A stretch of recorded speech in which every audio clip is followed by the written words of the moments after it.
So think about this for a second. You have one country, right? But it's home to over 1.4 billion people who speak 323 different languages and come from more than 4,600 different communities. How on earth does a nation with that much mind-boggling diversity not just survive, but actually thrive as one? Well, that's the fascinating puzzle we're going to unpack today, the incredible story of India. The great poet Rabindranath Tagore, he just nails this whole idea in one beautiful line. He's talking about this feeling, a deep connection, what he calls the touch of the one, that you find right in the middle of this huge, vibrant play of the many. It's not about politics, it's something you feel. And wow, this image here, it's the perfect way to picture what Tagore was talking about. Just look at these windows. Every single lattice has its own unique, complicated pattern. But when you step back, they all come together to create this one absolutely stunning wall. It's such a powerful metaphor for how all these unique cultures create a single nation. And that really is the big question for us today, isn't it? It's a question that people have wondered about for centuries. How does a country with this much variety, this much difference, actually hold itself together? Let's dive in and find out. All right, so first things first, we need to wrap our heads around just how huge this diversity really is. Because this isn't just some small detail about India, it's the very soul of the country. Just imagine for a second, you're on a train and you're traveling all the way from the north to the south of India. As you look out the window, you'd see the snowy peaks of the Himalayas melt away into these vast, flat plains. Then those plains would turn into rugged plateaus, and finally, you'd end up on these lush, green tropical coastlines. But it's not just the scenery. At every single stop, the languages you hear, the clothes people are wearing, the smells of the food from the platform vendors, everything would change. It's a total immersion in culture. And if you look at the actual numbers behind that experience, well, they're just staggering. A massive survey found over 4,600 different communities, 323 languages, and 25 different scripts being used. And these aren't just stats on a page. Each one represents thousands of years of unique history and tradition. Okay, so let's bring this down to earth. How do you actually see this incredible diversity in daily life? Well, a great place to start is with the things people eat and wear. This is where it gets really tangible.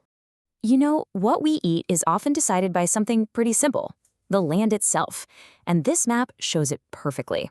Up in the fertile river plains of the north, wheat is king. But head down to the rainy coastal areas in the south and east, and suddenly rice is the main event.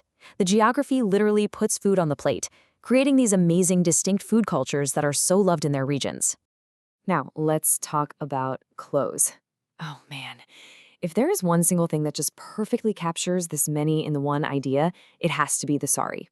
At its core, it's just a simple, unstitched piece of fabric, a single concept. But the ways it's used, the variety is practically infinite. The fabric itself tells you a story about where it's from. You've got the Banarasi silk from the north, famous for its amazing gold and silver threadwork. Then there's Kanjivaram from the south, with these incredibly vibrant colors and designs inspired by temple art. And you can't forget Muga silk from Assam, which has this beautiful, natural golden color. Every single one is a work of art, a symbol of local pride, all expressed through the one unifying idea of the sari. And this is just incredible. On the left, you see a stone carving from thousands of years ago, and there is a woman wearing a sari.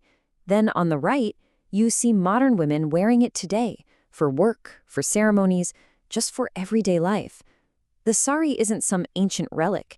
It's a living, breathing tradition that has adapted for millennia, connecting India today with its most ancient past. So we've seen it in the personal things like food and clothes. Now, let's zoom out a bit to the big collective celebrations, the festivals that bring whole communities and regions together. Okay, now check this out, because this is where it gets really cool. Around the middle of January, as winter starts to fade, people all over India celebrate the harvest. It's this shared moment of being thankful for what the earth has provided. But here's the amazing part. They all celebrate it at the same time, but in completely different ways. And this table here just lays it all out for us. Up in Punjab, it's called Lohri, and they celebrate with huge bonfires. Down in Tamil Nadu, it's Pongal, where they cook a special rice dish to symbolize a full harvest. And over in Assam, it's Mag Bihu, celebrated with massive community feasts. Different names, different rituals, but all celebrating the exact same thing. It's unity in diversity in real time. So we've seen this unity in what people eat, what they wear, and how they celebrate. But it goes even deeper than that. There's this invisible thread that connects people, the shared stories that form the cultural foundation of the entire nation.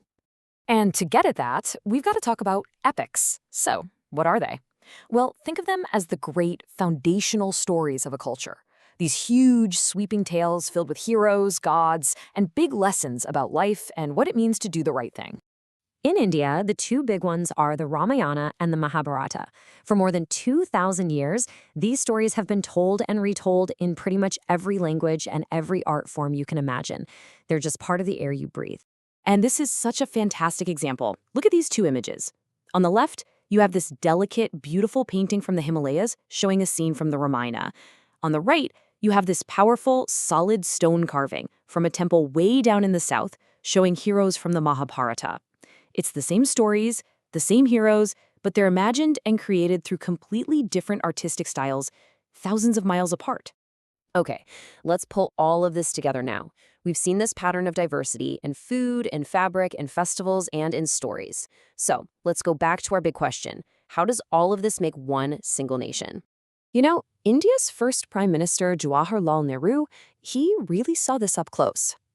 As he traveled all over the country, he realized that no matter how different people seemed on the surface, there was this deep, powerful cultural unity underneath it all.